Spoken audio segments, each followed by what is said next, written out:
Students, you all are very very welcome. बेटा आज अपन लोग जो आपका डी और एफ लोग जो चैप्टर चल रहा है 12th क्लास में, उसमें 4F सीरीज़ के इलेक्ट्रॉनिक विन्यास, इलेक्ट्रॉनिक कॉन्फ़िगरेशन और उसकी ऑक्सीडेशन स्टेट को डिस्कस करने वाले हैं। देखते हैं, आ जाओ कैसे क्या करना है। देखो स्टार्ट करने से पहले मैं आपको बता दूं बात क्या कि 4F सीरीज़ के लिए आपने बात किया था, इसका जनरल इलेक्ट्रॉनिक कॉन्फ़िगरेशन क्या होता है।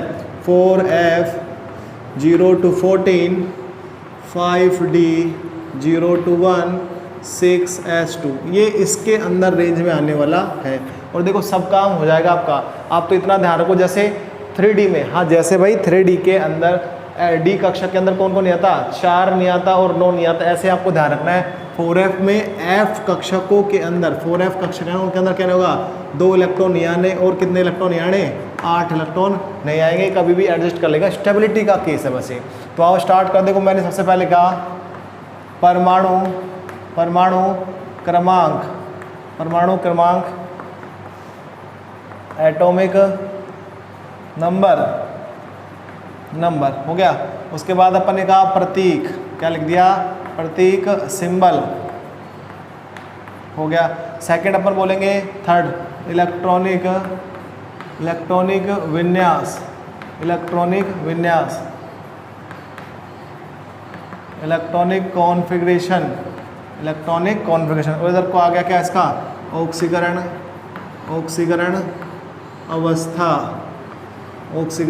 अवस्था, ये आपकी आ चुकी है यहाँ पे ऑक्सीडेशन स्टेट। ठीक है, अब मैं क्या कह रहा हूँ, मेरी बात सुनना ध्यान से। आप लोग कैसे बात करेंगे कि भाई ये स्टार्ट होने वाली, वैसे तो 4F सीरीज स्टार्ट होती कितने से, सीरियम 58 से, लेकिन ये सारे तत्व जो होते हैं सीरियम 58 से लुटेशियम 71 तक है, वो क्या गुणों में लैंथेनम से समानता दर्शाते हैं। इस कारण अपन इसमें क्या करेंगे, लैंथेनम को भी इसमें इंक्लूड करेंगे। लेकिन ध्यान रहे, लैंथेनम इसमें इंक्लूड कर रहे हैं, लेकिन वो F ब्लॉक का तत्व नहीं, किसका है, डी ब्लॉक का तत्व है, क्योंकि उसमें अंतिम इलेक्ट्रॉन किस में जाता है, डी कक्षक में जाता है।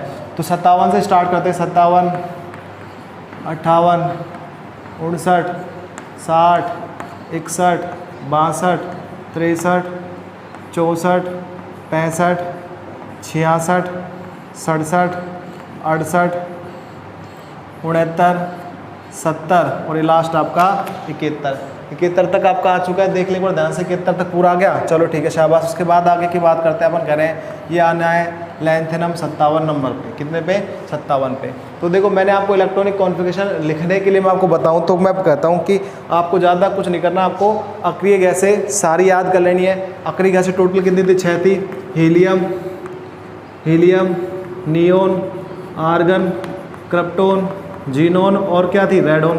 ठीक है, ये कितने नंबर पे आती है, 2 नंबर पे। कितने पे आती है, 10 नंबर पे। ये 18, ये 36, ये 54 पे, और ये किस पे आती है, 86 पे आती है। ठीक आ रही बात है तक कि, चलो ठीक है।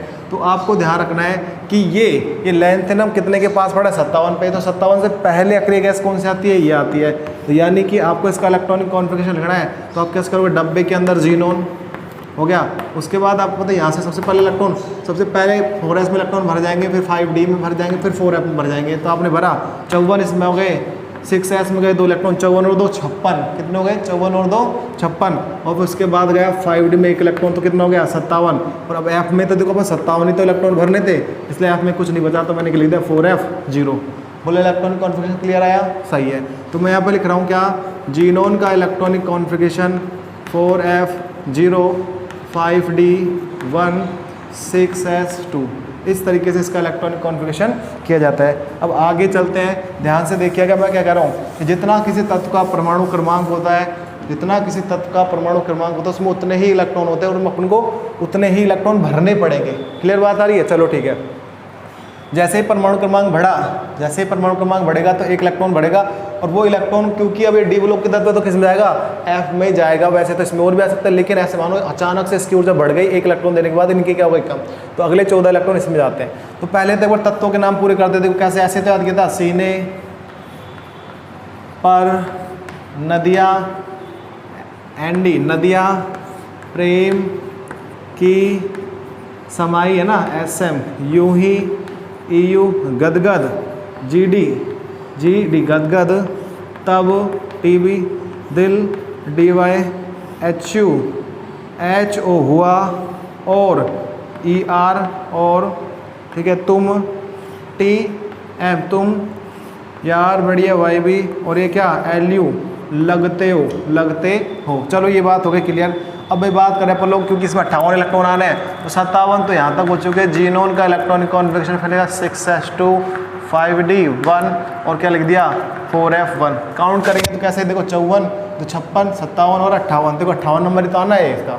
ठीक है, तो ऐसे करके बात अपनी चली आ रही है। फिर अब मैं देखो, जैसे मैं बोल रहा हूँ कि अगले इलेक्ट्रॉन सारे किस में आने, एफ में आने, तो ऐसे ही जैसे हमें मैं अगले का लिखूंगा तो एक इलेक्ट्रॉन और बढ़ेगा, उस हिसाब से यहाँ पे कितने आने हैं 4f2 आना है। कितना आना है 4f2। लेकिन मैं बना कर क्या हूँ कि आपको एफ में कितने नहीं देने, 2 नहीं देने, तो आप क्या करो पड़ोसी से एडजस्ट कर लो, उधार मांगो पड़ोसी से। इसका पड़ोसी कौन है 6 है, एफ डी 5 है। 4f का पड़ोसी कौन है 6 है, सॉरी 5d है, 6s है, बताओ इसका पड़ोसी है, तो ये इससे उधार मांगेगा और एक इलेक्ट्रॉन इसमें ले लेगा।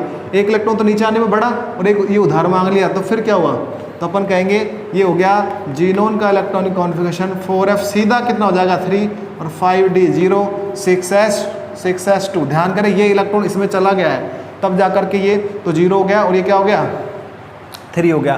तो इस तरीके से आपने कहा ये डन कर दिया कि 3 इलेक्ट्रॉन आपके एफ कक्षक में नहीं आने से, तो 3 इलेक्ट्रॉन आपके एफ कक्षक में नहीं आए हैं। ठीक है, अब भाई देखो एक तो होते हैं भाई उधार मांगा वापस से अगले दिन दे दिया, एक होते हैं नीतले किस्म के जो कभी नहीं देते।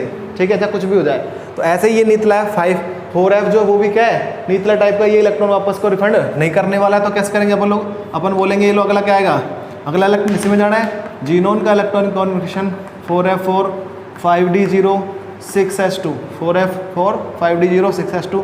एक इलेक्ट्रॉन और बढ़ता है तो क्या हो जाता है जीनोन का electronic configuration 4f5 5d0 6s2।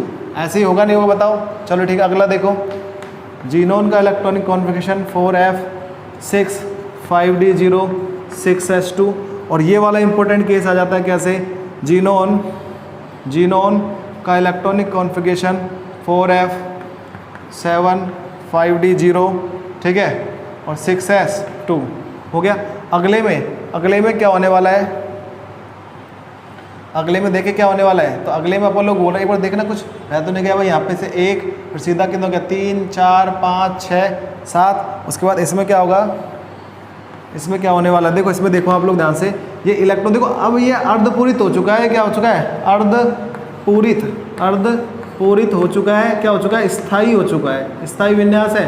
ठीक है, अब ये हाफ फील्ड है इसलिए अब इसमें अब नेक्स्ट इलेक्ट्रॉन बढ़ेगा तो इसमें बढ़ेगा, ये क्या चाहेगा कि इसका स्थायित्व मेंटेन रहे, ये इसका स्थायित्व मेंटेन रहे, तो इसलिए अपना जो अब अगला इलेक्ट्रॉन भर रहा है जो इसको उधार मांगा था उसको वापस दे देगा, तो वापस देगा तो क्या होगा जीनोन का electronic configuration 4f7 5d1 6s2। बोलो यही होगा नहीं होगा।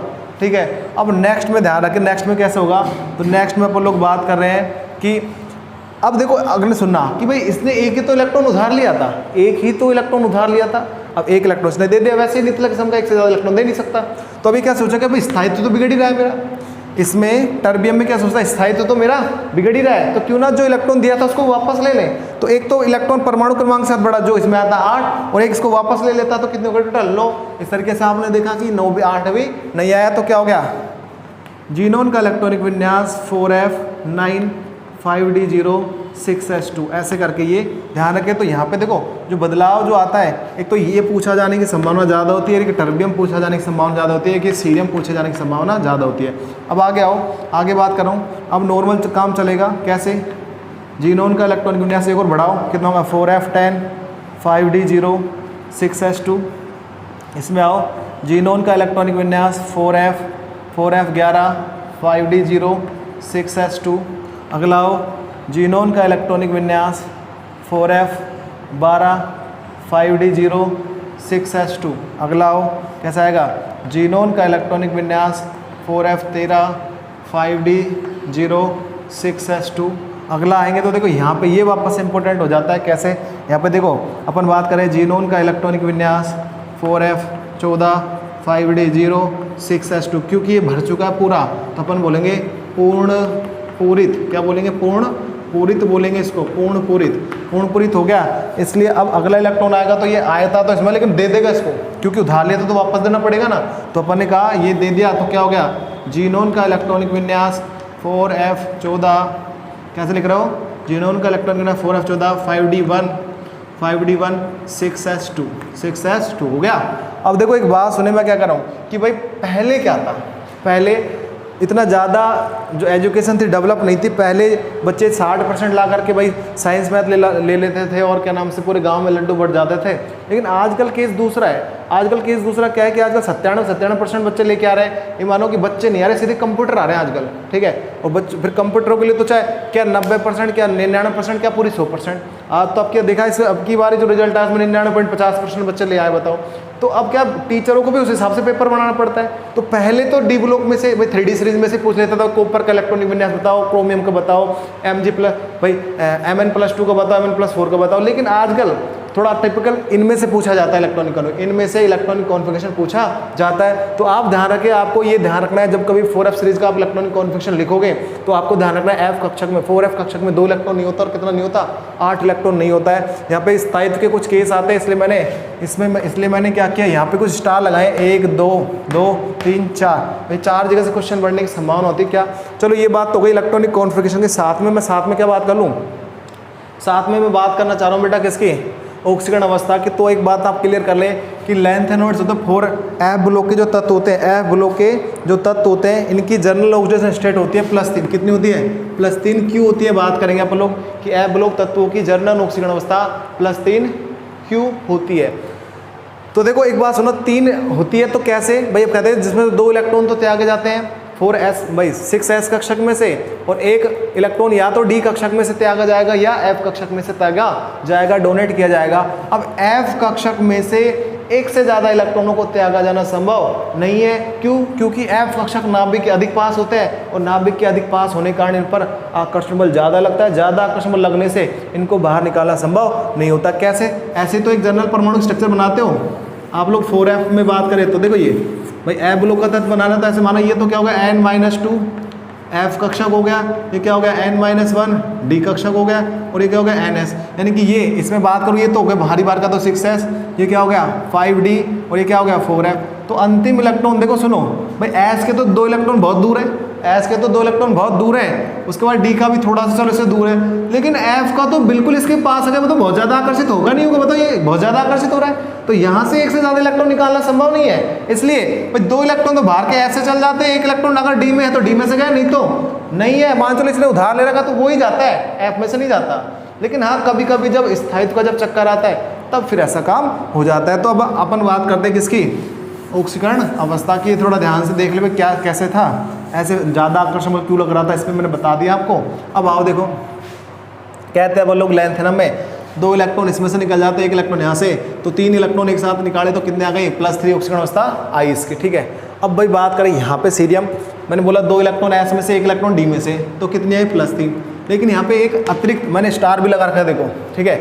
एक अतिरिक्त स्थायित्व का चक्कर आता है, क्या, कौन सा, पूर्ण रिक्त विन्यास का, किसका, पूर्ण रिक्त विन्यास का चक्कर आता है। और वो पूर्ण रिक्त विन्यास के चक्कर में 2 इलेक्ट्रॉन तो 3 तो पहले जा चुके हैं, 1 अकेला बचा, तो इसको भी अगर ये त्याग दे, डोनेट कर दे, तो क्या हो जाता है, पूर्ण रिक्त स्थायी विन्यास हो जाता है।